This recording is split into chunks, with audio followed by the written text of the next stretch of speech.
Hello students, welcome to the persistent official YouTube channel. इस video में हम लोग मैथ्स का सेट नंबर 33 सॉल्व करेंगे। इसके पहले हमारे यूपीएसआई के मैथ्स के सेट नंबर 1 से 32 कंप्लीट हो चुके हैं। इस सेट की पीडीएफ हमारे Telegram channel the persistent official पर अपलोड कर दी गई है, जहां से डाउनलोड करके आप लोग अपने आप से क्वेश्चंस को करने का ट्राई कर सकते हैं।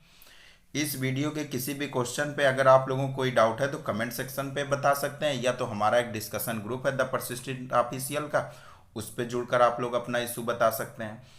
दोनों ग्रुप की लिंक इस वीडियो के डिस्क्रिप्शन पे दी हुई है। चलते हैं क्वेश्चन नंबर 1 के साथ।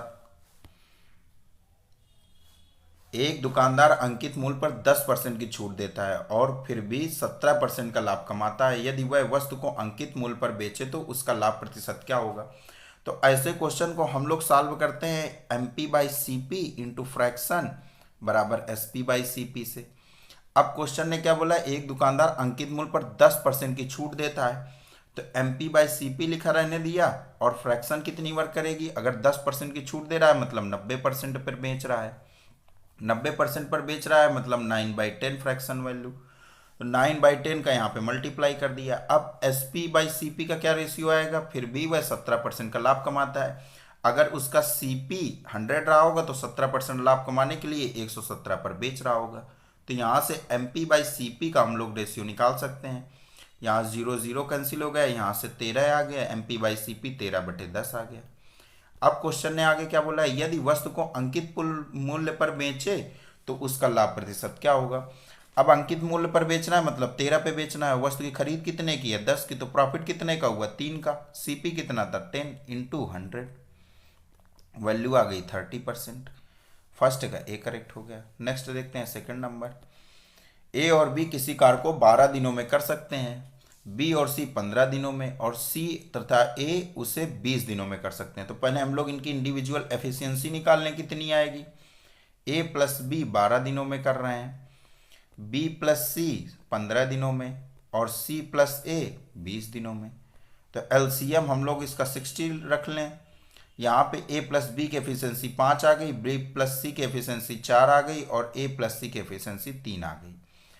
अब अगर हम लोग टोटल करें, ए प्लस बी की 5, बी प्लस सी की 4, सी प्लस ए की 3, तो ए प्लस बी प्लस सी का दोगुना हो जाएगा। क्यों? यहाँ से 2a, ये वाला ए एक आ जाएगा, एक ये आ जाएगा, यहाँ से बी एक आ गया, यहाँ से बी एक आ गया, यहाँ से सी और यहाँ से सी, मतलब 2a plus 2b plus 2c बराबर इनकी टोटल एफिशिएंसी 5 4 9 3 12 आ जाएगी। तो ए प्लस बी प्लस सी बराबर आ जाएगा 6। ये आ गया इनकी टोटल एफिशिएंसी। अगर ए प्लस बी प्लस सी बराबर 6 है तो यहाँ पे अगर वैल्यू पुट करें तो बी बराबर आ जाएगा 6, 3 घटा के 3 आ गया।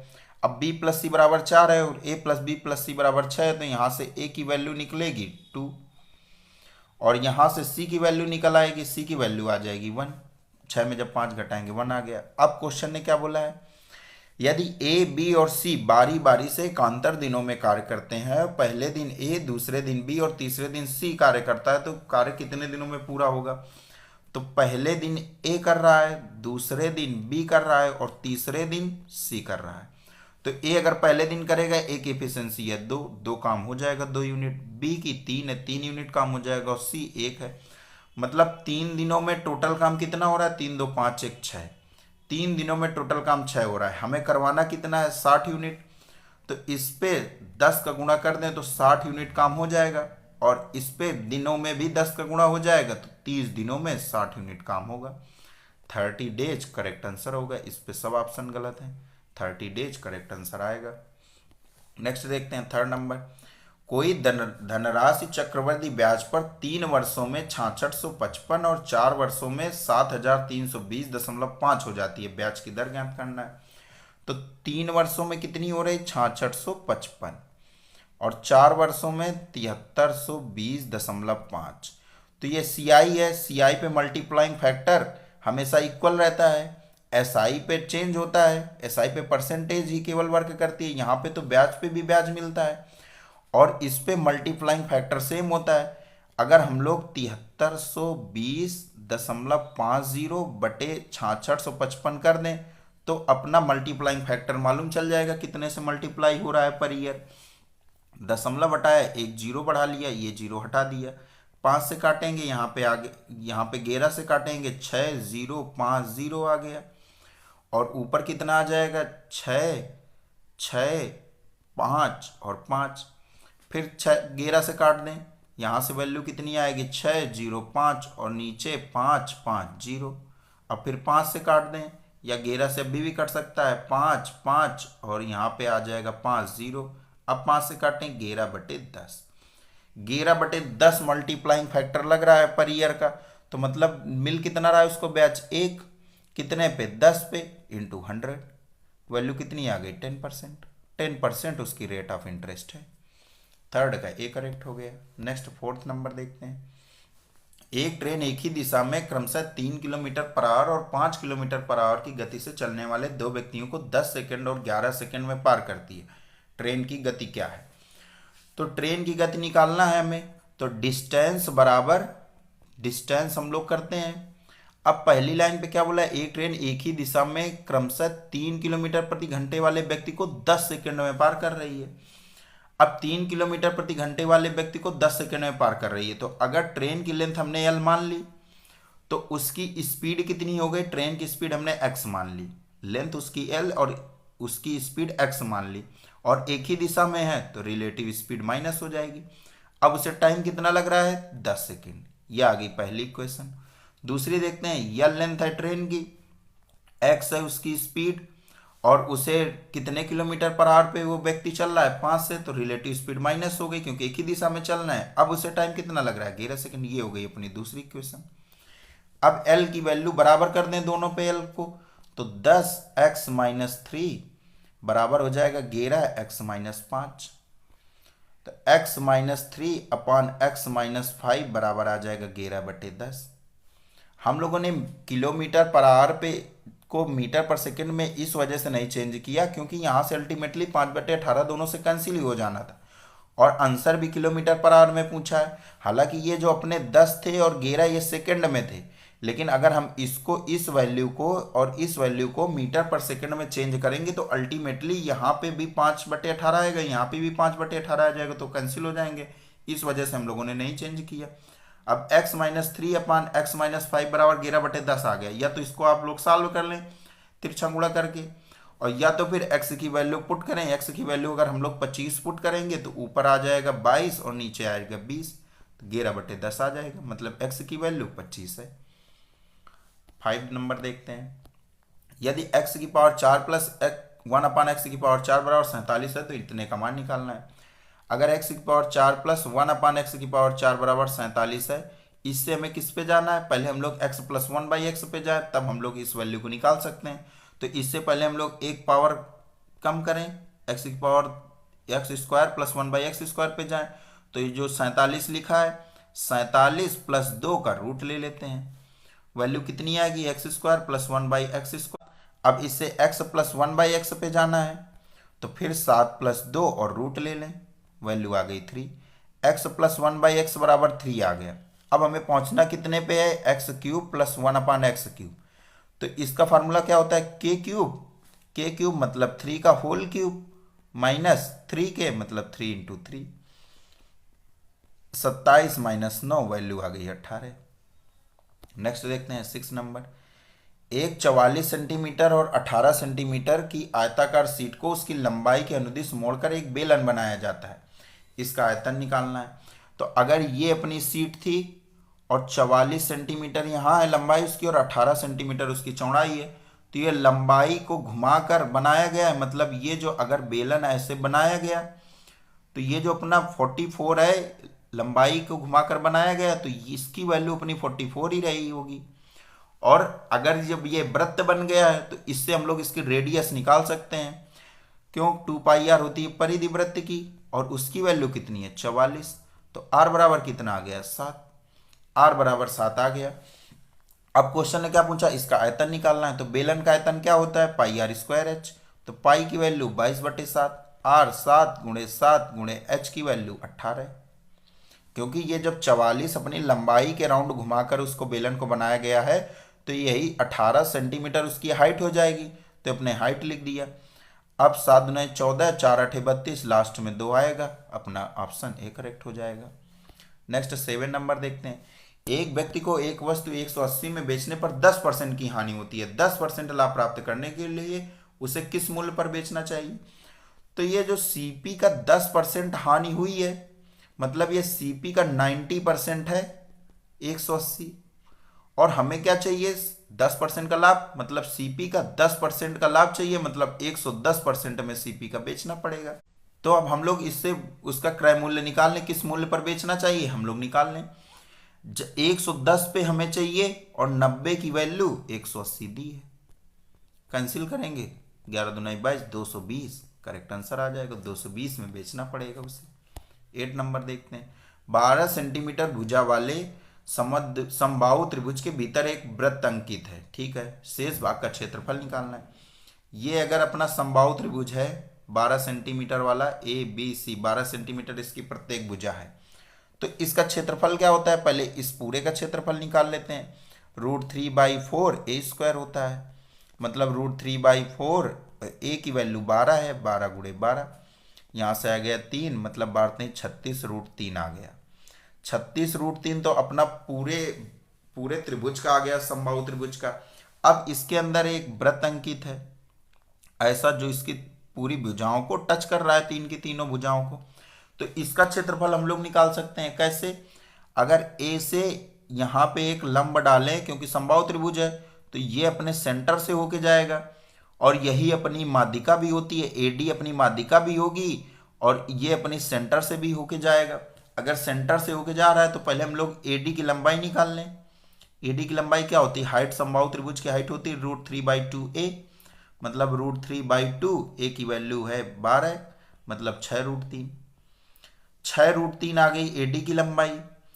अब माध्यिका किसी भी त्रिभुज को 2:1 के अनुपात में डिवाइड करती है, तो 6 √3 को 2:1 में डिवाइड कर दें, तो यहां से यहां तक की वैल्यू आ जाएगी 4 √3, और यहां से यहां तक की वैल्यू आ जाएगी 2 √3, और हमें यहां से यहां तक की वैल्यू, मतलब त्रिज्या हमें मालूम चल गई इस वृत्त की, तो त्रिज्या अगर मालूम चल गई तो हम लोग इसका एरिया निकाल सकते हैं। πr² होता है, तो πr² मतलब 2 √3 × 2 √3, वैल्यू आ गई 4×3 = 12 π। तो अब ये वृत्त का हमें मालूम चल गया क्षेत्रफल 12 π है, और पूरे त्रिभुज का क्षेत्रफल 36 √3 है। तो बाकी जो ये वाला बचा पोर्शन है, इसके एरिया हम लोग निकाल सकते हैं। त्रिभुज वाले एरिया में वृत्त वाले एरिया को घटा दें, माइनस कर दें, 36 √3 - 12 π, अपना करेक्ट आंसर आ जाएगा। नेक्स्ट देखते हैं 9 नंबर। दो संख्याएं 2:3 के अनुपात में, यदि उनका लघुत्तम समापवर्त 48 है तो उनका योग क्या है? 2 और 3 के अनुपात में दो संख्याएं हैं, पहले को हमने 2x मान लिया, दूसरी को 3x मान लिया। अब इनका अगर हम लोग एलसीएम ले, वैल्यू कितनी आएगी? 6x, और 6x की वैल्यू क्वेश्चन ने 48 दी है, तो उन संख्याओं का योग निकालना है। तो 3x और 2x का योग चाहिए, मतलब 5x की वैल्यू चाहिए, 6x की वैल्यू 48 है। x कैंसिल हो गए, यहाँ से 8 आ गया, वैल्यू आ गई 40, करेक्ट आंसर अपना ए आ गया। नेक्स्ट देखते हैं 10 नंबर। कोई धनराशि चक्रवृद्धि ब्याज पर 5 वर्षों में 2 गुनी हो जाती है, कितने वर्षों में ये 16 गुनी हो जाएगी? 5 ईयर में वह कितनी हो रही है? 2 गुनी हो रही है, 2 गुनी हो रही है, 2 की पावर 1 वर्क कर रहा है। तो पूछ क्या रहा है? कितने सालों में 16 गुनी हो जाएगी, मतलब 2 की पावर 4 होना है। और जो अपना सीआई होता है, वह जो अपने मिश्र धन जो अपना आएगा वह अपना जीपी पे होता है, और जो अपने ईयर चलते हैं वह अपने एपी पे चलते हैं। तो जब 5 साल में 2 गुना हो रही थी, 2 की पावर 4 होना है, तो ये जीपी पे जाएगा, तो इस पे 5 × 4 कर देते हैं। यहाँ पे केवल एपी पे वर्क करेगा, और इधर साइड जो अपना मिश्र धन बनेगा वह बनेगा जीपी में, लेकिन जो ईयर लगेंगे वो लगेंगे एपी में। तो 5 × 4 मतलब 20 साल में 2 की पावर 4 हो जाएगी। अब जैसे 10 साल में पूछे तो 5 और 5 मिलके 10 हो गए, ये अपना एपी पे होता है, तो 5 पे 5 10 आ गया, लेकिन यहाँ पे 2 की पावर 2 बनेगा। अगर 15 साल में पूछता तो यहाँ पे तो 5 × 3 हुआ, लेकिन यहाँ पे 2 की पावर 3 हो जाएगा। ऐसे वर्क करता है। ऐसे ही 4 सालों में गए तो यहाँ तो 5 × 4 हो गया, लेकिन वहाँ पे 2 की पावर 4 हो गया। ऐसे वर्क करता है। नेक्स्ट देखते हैं 11 नंबर। एक धातु का पाइप 21 सेंटीमीटर लंबा है, इसके बाहरी और आंतरिक व्यास क्रमशः 10 सेंटीमीटर और 6 सेंटीमीटर है। धातु का आयतन निकालना है। तो अगर ऐसा कोई पाइप है, ऐसा पाइप आंतरिक और बाहरी दिए हैं, ये आ गया। ऐसा पाइप मान लिया कुछ है ऐसा। अब ये बाहरी वाला व्यास उसका 10 सेंटीमीटर है। बाहरी व्यास R1 अगर हम लोग चेक करें तो 5 सेंटीमीटर आ जाएगी, क्योंकि व्यास 10 सेंटीमीटर है। और R2 अंदर वाली को अगर मान लें तो वो 3 सेंटीमीटर आ जाएगी। और इसकी हाइट 21 सेंटीमीटर दी है। तो धातु का आयतन निकालना है। तो इस बेलन का आयतन क्या होता है, पाई R²H, लेकिन दो हैं क्योंकि यह तो एक खोखलाकार बेलन है ना। तो इसकी वैल्यू क्या होती है आयतन की, पाई R1² minus R2² into H. अब इस फार्मूले में हम लोग रखते हैं। पाई की वैल्यू आ गई 22/7, R1² अगर करेंगे तो 25 आ गया, और R2 करेंगे तो 3 त्रिका 9 आ गया, इंटू एच की वैल्यू आ गई 21। तो 7 से काटेंगे आएगा 3, 22 गुणे 16 गुणे 3, 6 18 दुनाई 36, मतलब लास्ट में 6 आएगा यूनिट डिजिट। अपना ऑप्शन ए करेक्ट हो गया। 12 नंबर देखते हैं। एक विक्रेता अपनी वस्तुओं पर क्रय मूल्य से 20% अधिक अंकित करता है और 10% की छूट देता है, तब लाभ परसेंटेज निकालना है। तो हम लोग पहले भी क्वेश्चन पे डिस्कस किए थे, ऐसे क्वेश्चन कैसे करते हैं, MP/CP इंटू फ्रैक्शन बराबर SP/CP।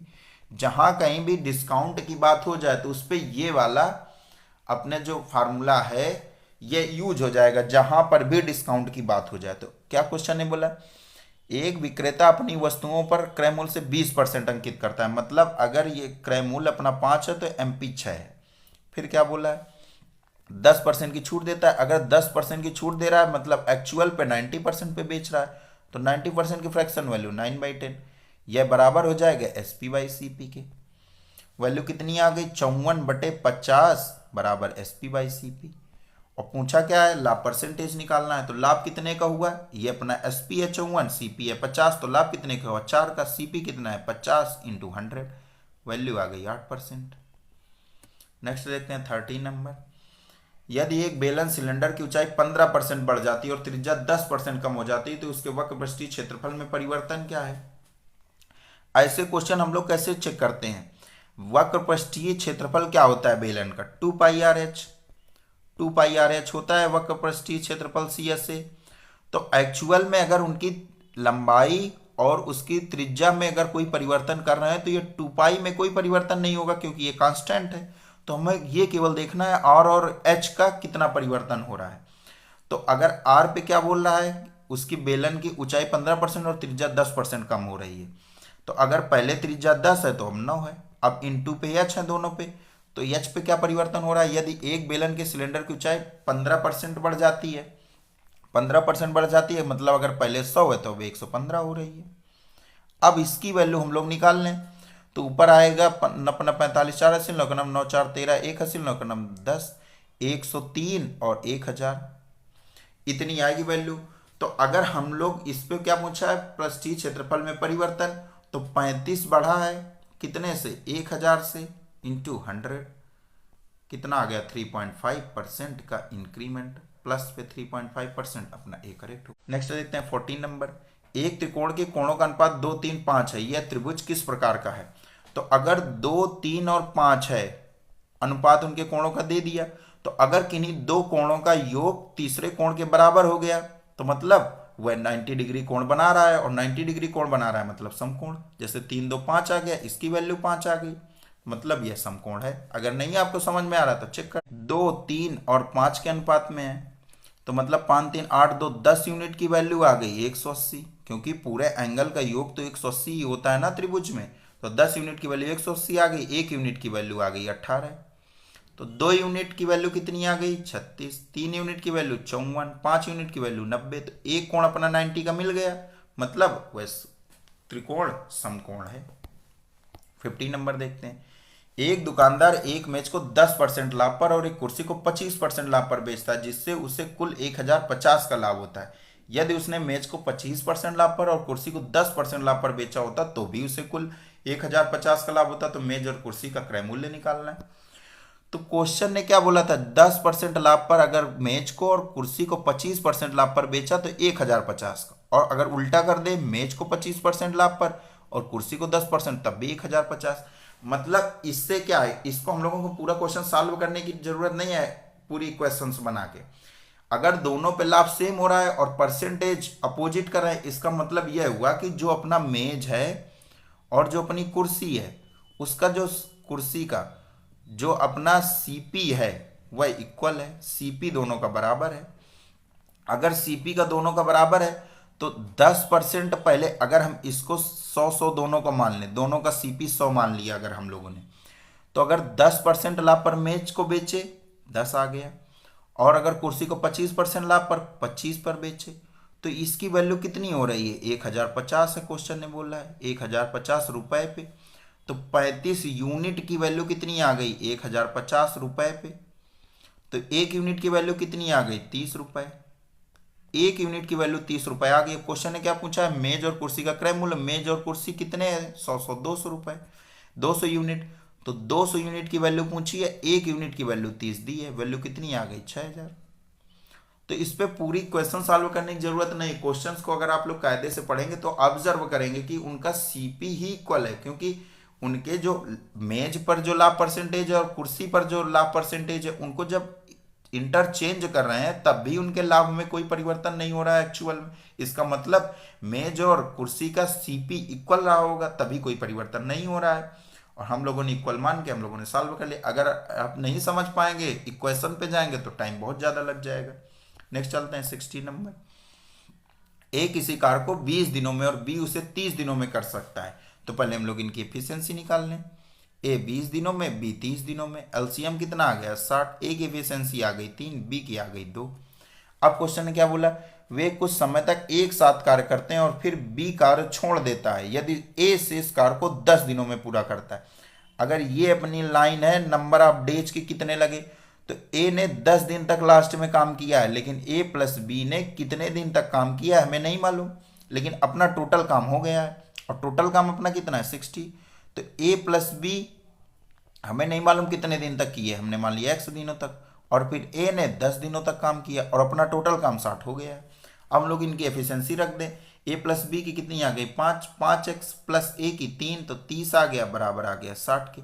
तो 5x बराबर आ गया 30, x बराबर कितना आ गया, 6, x बराबर आ गया 6। तो पूछा है तो उन्होंने कितने दिनों एक साथ कार्य किया था, तो एक साथ कार्य हम लोगों ने ए प्लस बी को x माना था, तो x की वैल्यू 6 आ गई, अपना बी करेक्ट हो गया। नेक्स्ट देखते हैं 17 नंबर। एक बल्लेबाज का 10 पारियों में औसत स्कोर 32 था। अपने औसत को 4 बढ़ाने के लिए उसे अगली पारी में कितने रन बनाने होंगे।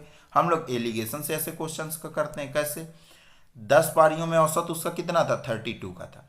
फिर बोला अपने औसत को 4 बढ़ाने के लिए उसे अगली पारी में कितने रन बनाने होंगे, मतलब एक पारी में रन बनाना है और 4 बढ़ाना है औसत, मतलब 32 से अब 36 होना है। तो जब 36 में 32 घटाएंगे वैल्यू आएगी 4। एक यूनिट की वैल्यू 4 है, तो 10 यूनिट की वैल्यू 40 हो जाएगी, और 40 में 36 जोड़ेंगे वैल्यू आएगी 76। तो उसे अगली पारी में 76 रन बनाने पड़ेंगे। 18 नंबर देखते हैं। कोई धनराशि 10% वार्षिक चक्रवृद्धि ब्याज की दर से 3 वर्षों में 1331 हो जाती है, तो मूलधन ज्ञात करना है। 10% हम लोगों ने बहुत बार बताया है कि अगर 10% रेट ऑफ इंटरेस्ट है और 10% है तो फर्स्ट ईयर में 10% ही होती है अपना उसका ब्याज। सेकेंड ईयर में 2 साल में उसका ब्याज कितना हो जाता है, 21%। 3 सालों में 33.1%। 4 सालों में उसका 46.41%। तो अगर यहाँ पे आप जरा करिए, 3 सालों में 1331 हो जाती, 3 सालों में होती कितनी है, 33.1%। और क्वेश्चन ने क्या बोला है, 1331 हो जाती है, तो 33.1 तो अपनी रेट ऑफ इंटरेस्ट से इतना उसे सीआई मिलेगा। लेकिन ये जो 1331 दिया है ये पूरा मिश्र धन दिया है, तो अगर 33.1 आ रहा है अपना सीआई और 100% होता है अपने मूलधन, तो टोटल 133.1% आएगा मिश्र धन, और इसकी वैल्यू कितनी है, 1331 क्वेश्चन ने दी है। तो पूछा है मूलधन, मूलधन अपना 100% होता है, 100 की वैल्यू पूछी है, 133.1% की वैल्यू क्वेश्चन ने 1331 दी है। कैंसिल करेंगे ऊपर 1 जीरो आ जाएगा, 1000 करेक्ट आंसर आ जाएगा। तो ऐसे क्वेश्चन को तो आप लोग पढ़ते ही सॉल्व कर सकते हैं। अब हम लोगों ने आपको समझाने के लिए इतना बता दिया, बट जैसे ही आपने देखा 3 वर्षों में 1331 हो रही, मतलब 33.1% बढ़ रही, तो 33.1 बढ़ रही, 331 रुपये बढ़ रहे हैं, मतलब 1000 इसका करेक्ट आंसर आएगा। तो आप लोग पढ़ते ही सॉल्व कर सकते हैं, बट समझाने के लिए हम लोगों ने आपको पूरा समझा दिया, ऐसे हो सकता है। अब आगे क्या हो क्वेश्चन, 5 सेंटीमीटर त्रिज्या वाले एक वृत्त में ए बी और सी डी क्रम से 8 सेंटीमीटर और 6 सेंटीमीटर लंबाई की दो समांतर जीवाएं हैं। यदि जीवाएं केंद्र के एक ही तरफ है तो उनके बीच की दूरी। तो ये अपना अगर हमने सर्कल मान लिया है और ये इसका सेंटर है, तो एक क्या है, ए बी और सी डी 8 सेंटीमीटर और 6 सेंटीमीटर की दो समांतर जीवाएं हैं। तो समांतर जीवाएं मतलब ये वाली अगर अपनी सी डी है और ये अपनी ए बी है। हमें कैसे मालूम चल गया, क्योंकि नीचे जो अपनी वैल्यू है वह छोटी ही रहेगी। जब तक हम लोग अपने यहाँ पे डायमीटर पे नहीं पहुंच जाएंगे तब तक अपनी जीवाएं नीचे से ऊपर बढ़ती रहेंगी। जैसे सी डी से बड़ी ए बी आएगी, इससे बड़ी और दूसरी आएगी, लेकिन जैसे ही व्यास के ऊपर जाते जाएंगे अपनी जीवाएं छोटी होती जाएंगी। तो इसका मतलब है कि सी डी नीचे है और ए बी ऊपर है। अब क्वेश्चन ने क्या पूछा है, और इनके केंद्र की बीच की दूरी हमें निकालनी। केंद्र से अगर हम लोग ये चेक करें उनके बीच की दूरी कैसे निकलेगी, मतलब हमें अगर यहाँ से इस पे परपेंडिकुलर डालें तो इतनी हाइट चाहिए हमें, ये कितनी है, और उसकी जो त्रिज्या है वह 5 सेंटीमीटर दी है, 5 सेंटीमीटर त्रिज्या दी है। अब क्वेश्चन ने क्या बोला था कि जो अपनी जीवाएं हैं 8 सेंटीमीटर और 6 सेंटीमीटर है। अब जो केंद्र से जीवा पर परपेंडिकुलर डाला जाता है तो वह दोनों को बराबर भागों में डिवाइड करता है। अगर नीचे वाली सी डी 6 सेंटीमीटर की है तो मतलब ये 3 है और ये 3 है। अगर ए बी अपनी 8 सेंटीमीटर की है मतलब ये वाली 4 है और ये वाली भी 4 है। तो अगर यहाँ से चेक करें 4, 5 और 3 का ट्रिपलेट होता है, और यहाँ पे 3 है यहाँ पे 5 है, तो ये अपनी टोटल कितनी की आएगी, 4 की। और अगर टोटल 4 की आएगी और इतनी 3 की है और टोटल 4 की है तो इतनी कितनी है, 1 सेंटीमीटर। 1 सेंटीमीटर अपना करेक्ट आंसर हो जाएगा। नेक्स्ट देखते हैं 20 नंबर। यदि इतने का माध्य 10 है तो एक्स का मान निकालना है। अब संख्या कितनी है, 1, 2, 3, 4, 5। तो योग करेंगे कितना आएगा, 5x प्लस 6, 3, 9, 9, 18, 12, 30 बराबर कितने को जाएगा, 10 गुणे कितने नंबर है, 5। 5x बराबर आ गया 20, x बराबर कितना आ गया, 4। x का मान ही क्वेश्चन ने पूछा था, ये करेक्ट हो जाएगा। नेक्स्ट देखते हैं। एक ट्रेन 15 सेकंड में एक खंबे को और 25 सेकंड में 100 मीटर लंबे प्लेटफॉर्म को पार करती है। ट्रेन की लंबाई निकालनी। डिस्टेंस बराबर क्या होता है, स्पीड इंटू टाइम। अब 15 सेकंड में एक खंबे को पार कर रही है ट्रेन, मतलब वह अपनी लंबाई, ट्रेन की जितनी लंबाई है उतनी दूरी तय कर रही है। तो ट्रेन की लंबाई हमने l मान ली और उसकी स्पीड हमने x मान ली, और टाइम की उससे कितना लगा, 15 सेकंड। ये अपनी आ गई पहली इक्वेशन। फिर क्वेश्चन ने क्या बोला है कि 100 मीटर लंबे प्लेटफॉर्म को पार करती है 25 सेकंड में। अब तो ट्रेन अपनी लंबाई पार ही करेगी और उसके साथ साथ 100 मीटर का जो प्लेटफॉर्म है उसकी भी दूरी वो तय करेगी। तो टोटल डिस्टेंस अब कितनी कवर करेगी, l प्लस 100। यह कितने के बराबर होगा, ट्रेन की स्पीड हमने x मानी थी और उस पर टाइम कितना लगा है, 25 सेकंड का। तो ये अपनी आ गई दूसरी क्वेश्चन। अब l की वैल्यू नीचे वाली क्वेश्चन पे पुट कर देते हैं। तो 15x प्लस 100 बराबर आ जाएगा 25x। 10x बराबर कितना आ गया, 100। x बराबर 10, x बराबर 10 हमें मालूम चल गया। तो ट्रेन की लंबाई निकालना है। ट्रेन की लंबाई हम लोग पहली क्वेश्चन पे x की वैल्यू पुट करें, l बराबर कितना आ जाएगा, 150। ट्रेन की लंबाई 150 मीटर की है। चलते हैं नेक्स्ट क्वेश्चन पे 22 नंबर पे। एक तार 11 सेंटीमीटर भुजा वाले एक समबाहु त्रिभुज के आकार में है। इसे पुनः मोड़कर एक वृत्त बनाया जाता है। वृत्त का व्यास कितना होगा। तो अगर ये समबाहु त्रिभुज है और इसकी 11 समबाहु त्रिभुज की सभी भुजाएं बराबर होती हैं, तो 11 सेंटीमीटर की सभी भुजाएं, तो इसका परिमाप कितना आ जाएगा, इसका परिमाप आएगा 33, तीनों का योग करके। लेकिन पूछा आगे क्वेश्चन ने बोला इसे पुनः मोड़कर एक वृत्त बनाया जाता है। तो अगर इसको ऐसे मोड़कर वृत्त बना दिया, तो अगर इसी इतना बड़ा तार था अपना, इतना बड़ा तार था परिधि का, और उससे ही मोड़कर वृत्त बनाया गया, तो मतलब दोनों की परिमाप या परिधि बराबर है। तो इसकी भी परिधि उतनी ही आएगी और परिधि आएगी कितनी, 33, क्योंकि उसके परिमाप के बराबर है। तो पूछा है वृत्त का व्यास। तो पहले तो वृत्त की परिधि का फार्मूला लगाते हैं, 2πr बराबर आ गया 33। 2r अपना व्यास होता है, इसकी वैल्यू हमें निकालनी है। तो 33 अपान पे पाई मतलब 22 गुणे 7 कर देते हैं। 11 दूना 22, 11 33, 21/2, 21/2 मतलब 10.5। 10.5 अपना करेक्ट आंसर आ जाएगा। नेक्स्ट देखते हैं 23 नंबर। एक नाव धारा के प्रतिकूल 12 किलोमीटर और धारा के अनुकूल 18 किलोमीटर की दूरी 3 घंटे में तय करती है। यह धारा के प्रतिकूल 36 किलोमीटर और धारा के अनुकूल 24 किलोमीटर की दूरी 6.5 घंटे में तय करती है। तो धारा की गति निकालनी।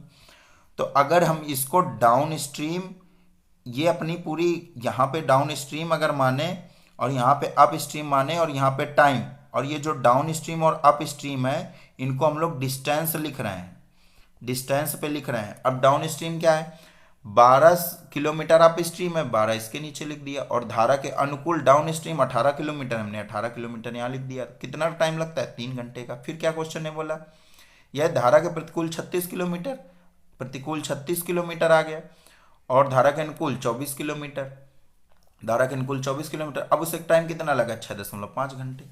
अब क्वेश्चन ने क्या पूछा है, धारा की गति निकालनी है। तो अगर हम इन दोनों को देखें, इन दोनों इक्वेशन को, तो अगर एक किसी को कैंसिल कर पाए तो अपनी वैल्यू निकल आएगी। अब जैसे यहाँ पे 12 लिखा है, यहाँ पे 36 लिखा है, मतलब यहाँ वाली इक्वेशन पे अगर 3 का मल्टीप्लाई कर दें तो अप स्ट्रीम पे 36 किलोमीटर आ जाएंगे। तो हम लोग 3 का मल्टीप्लाई करें तो यहाँ से आ जाएगा 54, यहाँ से आ जाएगा 36 और यहाँ से 9। अब अपनी इस वाली इक्वेशन और इस वाली इक्वेशन को देखते हैं। अगर हम लोग इसको माइनस कर दें, माइनस करेंगे, वैल्यू आएगी यहाँ पे 30 माइनस की, और यहाँ से 0 आ जाएगा, और यहाँ से आ जाएगा माइनस का 2.5। मतलब यहाँ से क्या आया कि 30 किलोमीटर की डिस्टेंस कवर करने में उसे 2.5 घंटे लगते हैं, वो भी डाउन स्ट्रीम में। तो डाउन स्ट्रीम स्पीड निकाल लें हम लोग, 30 किलोमीटर डिस्टेंस 2.5 आवर में। डाउन स्ट्रीम कितनी आ गई, 25 एक बार आ गया, 25 दूना 50। डाउन स्ट्रीम स्पीड 12 kmph की आ गई। अब डाउन स्ट्रीम स्पीड 12 kmph की आ गई, तो इस वाली इक्वेशन से देखते हैं। डाउन स्ट्रीम की 12 आ गई तो 18/12 किया, प्लस पे 12 किलोमीटर चलना है और इधर से 3 घंटे, तो यहाँ से कितनी वैल्यू आएगी, 1.5। मतलब 12 किलोमीटर चलने पे और 1.5 का 3 घंटे पे जब माइनस करेंगे 1.5 घंटे लगेंगे। तो एक्चुअल में अप स्ट्रीम स्पीड कितनी आ गई, 15/12 करने पे 8 आ गई। तो डाउन स्ट्रीम 12 है, अप स्ट्रीम 8 है। तो हमसे पूछा क्या, धारा की गति, और धारा की गति निकालनी है, मतलब 12 में 8 घटाएंगे, वैल्यू आएगी 4, 4/2, वैल्यू आएगी 2। तो हमें धारा स्ट्रीम की 2 मालूम चल गई, अपना ए करेक्ट होगा। अगर यही ये पूछता कि बोट की स्पीड, तो 12 और 8 को हम लोग जोड़ देते, आती 20, 20/2 करते, वैल्यू आती 10, 10 आ जाता अपना बोट की स्पीड। नेक्स्ट देखते हैं 24 नंबर। एक गोले, एक बेलन और एक शंकु की त्रिज्या और ऊंचाई समान है, इसके आयतनों का अनुपात ज्ञात कीजिए। तो ऐसा क्वेश्चन हम लोग पिछली क्लास में डिस्कस कर चुके हैं। तो इस क्वेश्चन का आंसर आप लोग कमेंट सेक्शन में बताएंगे कि क्या है आंसर इसका, और अगर नहीं आ रहा है किसी को तो आप लोग वो भी बताएंगे कमेंट में कि हमें नहीं आ रहा है, हम लोग इसको एक शॉर्ट वीडियो में आप लोगों को बता देंगे। 25 नंबर। एक व्यक्ति 400 में एक घड़ी खरीदता है और उसे विक्रय मूल्य पर 10% की हानि पर बेचता है। घड़ी का विक्रय मूल्य ज्ञात करना है। 10% के लॉस पर बेच रहा है, और वो भी कहाँ पे, एसपी के लॉस पे। क्वेश्चन ने बोला उससे विक्रय मूल्य पर 10% की हानि पर बेच रहा है। 10% की फ्रैक्शन वैल्यू क्या होती है, 1/10। मतलब 1 यूनिट का उसे लॉस हो रहा है, 1 यूनिट का लॉस हो रहा है, और 10 अपना क्या है, एसपी है, क्योंकि एसपी से ही वह हानि की गणना कर रहा है। तो 10 अपना कितना आ गया, एसपी। तो अगर एसपी 10 है, लॉस 1 है, तो सीपी अपना कितना हो जाएगा, 11। 11 अपना सीपी हो जाएगा। और सीपी अगर 11 आ गया तो घड़ी का विक्रय मूल्य निकालना है हमें। विक्रय मूल्य हमारे अकॉर्डिंग 10 यूनिट है, इसकी वैल्यू निकालनी है हमें, और 400 में घड़ी खरीदता है, मतलब सीपी की उसकी वैल्यू 400 दी हुई है 11 की। तो जो पूछा गया ऊपर, बताया गया नीचे, इंटू वैल्यू हम लोग कर देते हैं। वैल्यू आएगी कितनी, 4000/11। वैल्यू आएगी 11×33, 11×33 और 7 जीरो, 11×6 = 3.363, ये वैल्यू आएगी। ये अपना करेक्ट हो जाएगा। नेक्स्ट देखते हैं 26 नंबर। एक आयताकार टैंक 225 मीटर लंबा और 162 मीटर चौड़ा है। ये मान लिया हमने एक आयताकार टैंक है, और ये 225 मीटर लंबा है और 162 मीटर चौड़ा है।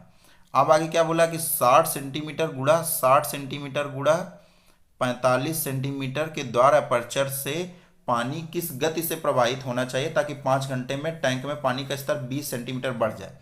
तो इसकी जो हाइट है, ये अपना जो टैंक है, इसकी हाइट कितनी है। अगर हम लोग ऐसे बनाए इस टैंक को ऐसे, तो इसकी हाइट कितनी आएगी। हाइट क्वेश्चन कब कितनी बढ़ जाएगी, क्वेश्चन ने बोला है 20 सेंटीमीटर बढ़ानी है। हाइट इसकी 20 सेंटीमीटर बढ़ानी है इस टैंक की। 20 सेंटीमीटर हाइट 5 घंटे में बढ़ जा रही है। तो हमसे ये पूछा है कि उसकी जो अपना अपर्चर है उसकी स्पीड क्या होनी चाहिए पानी डालने की इस टैंक पे। तो हम लोग क्या करते हैं, पहले 20 जो सेंटीमीटर बढ़ा है पूरे टैंक का, तो पूरे टैंक का आयतन हम लोग निकाल लेते हैं कि आयतन इतना बढ़ा है। तो पहले हम लोग टैंक का आयतन निकालते हैं। टैंक का आयतन कितना हो जाए, क्योंकि अब यह एक घनाभ के आकार का हो गया, तो एल बी एच फार्मूला लगा के हम लोग इसका आयतन निकाल लेते हैं। एल कितनी, 225 मीटर। हाइट कितनी है, 20 सेंटीमीटर, मीटर पे चेंज करेंगे 0.2। और लंबाई कितनी है, या ऊंचाई, ऊंचाई हम लोगों ने 20 सेंटीमीटर रख दिया, लंबाई 100, लंबाई आ गई 225, तो चौड़ाई बची अपनी 162 रख दिया। ये आ गया इसका आयतन। अब क्वेश्चन ने क्या बोला है कि 60 सेंटीमीटर गुणा 45 सेंटीमीटर के द्वार से पानी किस गति से प्रवाहित होना चाहिए ताकि 5 घंटे में टैंक का स्तर इतना हो जाए। तो उसका आयतन कितना है, ये 60 और 45 सेंटीमीटर के द्वार है, तो इसका अनुप्रस्थ काट का क्षेत्रफल निकालें तो एरिया कितना आएगा, 60 गुणे 45, 60 गुणे 45। अब क्वेश्चन ने आंसर पे दिया है मीटर पर घंटा पे, तो मीटर पर घंटा पे ही हम लोग इसको रखते हैं। और क्वेश्चन ने पूछा है यहाँ से कि 60 सेंटीमीटर गुणा 45 सेंटीमीटर द्वार से 5 घंटे में भरना है। तो अगर अनुप्रस्थ काट में ये 1 सेकेंड में भर रहा है 60 गुणे 45, तो 5 घंटे में गुणे 5 कर देते हैं, 5 कर दिया। अब इसको डिवाइड कर देते हैं इससे, जो अपना पहले आयतन था उससे जो अपर्चर था जो 5 घंटे में भर रहा था उसको डिवाइड कर देते हैं, हमें ये मालूम चल जाएगा कि कितनी उसकी गति थी। दशमलव बटाएंगे और 60 45 अपने सेंटीमीटर में थे तो मीटर पे इतना आ जाएगा, पॉइंट पॉइंट लग जाएंगे। दशमलव बटाया, यहाँ पे एक जीरो बढ़ गया, यहाँ से भी दशमलव बढ़ गया, यहाँ दशमलव बटाएंगे यहाँ पे 2 जीरो आ गए। अब डिवाइड करते हैं हम लोग, 5 से यहाँ पे 4 आ गया, 9 से अगर इसको 0 से 0 कैंसिल हो गया, अगर 9 से काटें यहाँ पे 5 आ गया, और यहाँ पे 9 से 9 का 9 9 9 8 72 आ गया, 180 आ गया। अब 6 से काटेंगे यहाँ पे वैल्यू आएगी 30, और 5 से काटेंगे यहाँ पे वैल्यू आएगी 6। मतलब वैल्यू कितनी आ गई, 225 गुणे 4 गुणे 6, 225 गुणे 4 गुणे 6 आ गई वैल्यू। गुणा करते हैं, 225 गुणे 24, 4 पंचे 20, 2 80, 22 चौको 88 और 2 90, 2 से करते हैं 450, वैल्यू कितनी आ गई 5400, 5400 मीटर पर घंटा उसकी स्पीड होनी चाहिए। 26 का ये करेक्ट हो गया। 27 देखते हैं, 3 सिक्कों को एक साथ उछालने पर कम से कम एक चिताने की प्रायिकता। 3 सिक्कों को अगर एक साथ उछालते हैं तो टोटल सैंपल स्पेस कितने होते हैं, 8। टोटल देखते हैं कैसे आएगा, हेड हेड हेड आ सकता है, इसके बाद टेल हेड हेड आ सकता है, हेड टेल हेड आ सकता है, फिर हेड हेड टेल आ सकता है, और या तो फिर टेल टेल हेड आ सकता है, या टेल हेड टेल आ सकता है, या टेल हेड, या तो हेड हेड टेल टेल आ सकता है, या तो तीनों टेल आ सकते हैं। टोटल कितने हो गए, 1 2 3 4 5 6 7 8, टोटल 8 हो गए। तो 8 अपने टोटल सैंपल स्पेस होते हैं। पूछा क्या है, एक साथ उछालने पर कम से कम एक चिताने की प्रायिकता, कम से कम एक चिताने की प्रायिकता मतलब क्या, एक चिता आ जाए या 2 आ जाए या तीनों चिता आ जाए। तो यहाँ पे एक ये हो गया, यहाँ पे भी है हेड, यहाँ पे भी है हेड, यहाँ पे भी है हेड, यहाँ पे भी है हेड, यहाँ पे भी है, यहाँ पे भी, यहाँ पे, इसमें केवल नहीं है। और टोटल अपने 8 हैं, तो ये बचे कितने, 7। 7 फेवरेबल हो गए, 8 टोटल हो गए, मतलब 7/8 उसका करेक्ट आंसर होगा। या तो आप लोगों को ऐसे नहीं निकालना, तो आप लोग डायरेक्ट सोच सकते हैं कैसे, कि कम से कम एक चिता हेड आने की प्रायिकता पूछी है, तो पट कितना हो सकता है। जब 3 सिक्कों को एक साथ उछाला जाता है तो पट 8 सैंपल स्पेस में कितने बार आ सकता है, तीनों पे पट, एक ही संभावना है, टेल टेल टेल तीनों पे, और टोटल 8 होते हैं, तो 8 में 1 घटाएंगे, वैल्यू आएगी 7/8। या तो आप लोग ऐसे सोच के कर सकते हैं। 28 नंबर देखते हैं, किसी धनराशि पर 4% वार्षिक दर से 8 महीने का साधारण ब्याज उसी धनराशि पर 5% वार्षिक दर से 15 महीने के साधारण ब्याज से 129 कम है, वह धनराशि क्या है। PRT/100 हम लोग लगाते हैं। पहले क्या बोला है, किसी धनराशि पर 4% वार्षिक दर से 8 महीने का साधारण ब्याज, तो हमें P नहीं मालूम प्रिंसिपल, हमने X मान लिया। R कितनी है, 4, महीने कितने हैं, 8, हम लोग ईयर में चेंज करेंगे, 12 × 100। अब क्वेश्चन क्या, उसी धनराशि पर 5% वार्षिक दर से 15 महीनों के लिए साधारण ब्याज से 129 कम है, तो 15 महीनों का कितना आएगा, x गुणे 5% की और 15 महीनों की बटे 100 गुणे 12। अब ये आ गया प्लस, यहाँ पे माइनस, क्योंकि ये वाली वैल्यू अपनी बड़ी आएगी और उससे कितना कम बोला है, 129 कम है, ये अपनी छोटी आएगी, बराबर कितने का आएगा, 129 के। तो वैल्यू नीचे आ गई 1200, ऊपर कितना आज गया 32x, माइनस का प्लस का 15 अपना 75x, बराबर आ गया 129 के। तो वैल्यू कितनी आ गई, ऊपर से जोड़ेंगे घटाएंगे, 5 में 2 गया 3 और 7 में 3 गया 4, 43x बराबर आ जाएगा 129 गुणे 1200। तो x बराबर कितना आ जाएगा 129 गुणे 1200 बटे 43। इसको काटेंगे, वैल्यू आएगी 3, x बराबर आ गया 3600। 3600 अपना करेक्ट आंसर आ गया। नेक्स्ट देखते हैं 29 नंबर। एक बर्तन में 40 लीटर दूध है, इसमें से 4 लीटर दूध निकाला जाता है और उसके स्थान पर पानी भर दिया जाता है। यह प्रक्रिया 2 बार और दोहराई जाती है। अब बर्तन में दूध की मात्रा ज्ञात करनी है। तो टोटल पहले कितना था, मिल्क 40 लीटर था।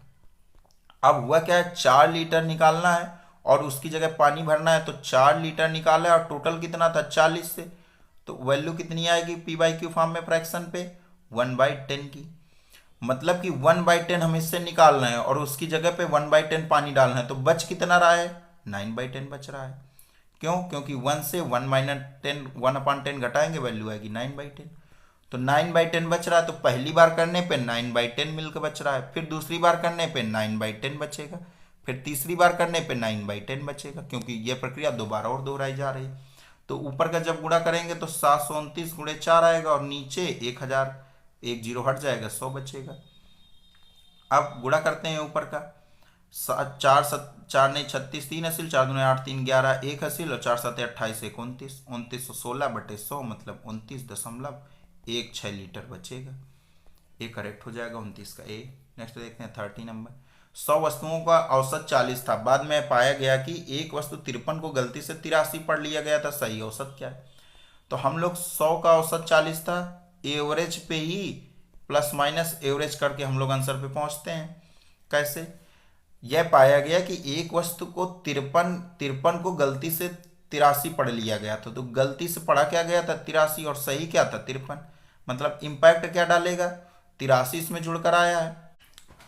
तो सही अपना कितना है 53, गलत 83 है। तो एक्चुअल में 83 इसके जुड़ के साथ एवरेज बनाया होगा 40 का, लेकिन एक्चुअल में 83 नहीं 53 है, तो एवरेज भी अपना डाउन मारेगा। तो इस पे पहले हम लोग चेक करते हैं कितना कम हो रहा है जो गलती से पढ़ लिया गया था। इसमें माइनस का 30 हमें कम करना पड़ेगा टोटल एवरेज से, और माइनस का 30 टोटल जब वैल्यू से कम करना पड़ रहा है तो एवरेज से कितना कम करना पड़ेगा, अपन 100 कर देते हैं एवरेज से, क्योंकि 100 वस्तुएं से एवरेज से 0.3 हमें कम करना पड़ेगा। एवरेज अपना कितना था 40, उससे माइनस 0.3 कर देते हैं, वैल्यू आएगी 39.7। तो उनका सही औसत कितना आएगा 39.7। Okay, thank you. Set number 33 अपने कंप्लीट हो गए। आज से हमारे यूपीएसआई के सेट नंबर 1 से 33 कंप्लीट हो चुके हैं। इस सेट के किसी भी क्वेश्चन पे आप लोगों को अगर कोई डाउट है तो आप लोग कमेंट सेक्शन में अपना डाउट बता सकते हैं, या तो हमारा एक डिस्कशन ग्रुप है द परसिस्टेंट ऑफिशियल का, उस पर जुड़कर आप लोग अपना इशू बता सकते हैं। उस ग्रुप की लिंक इस वीडियो के डिस्क्रिप्शन पे दी हुई है। ओके, मिलते हैं नेक्स्ट सेट पे, सेट नंबर 34 पे।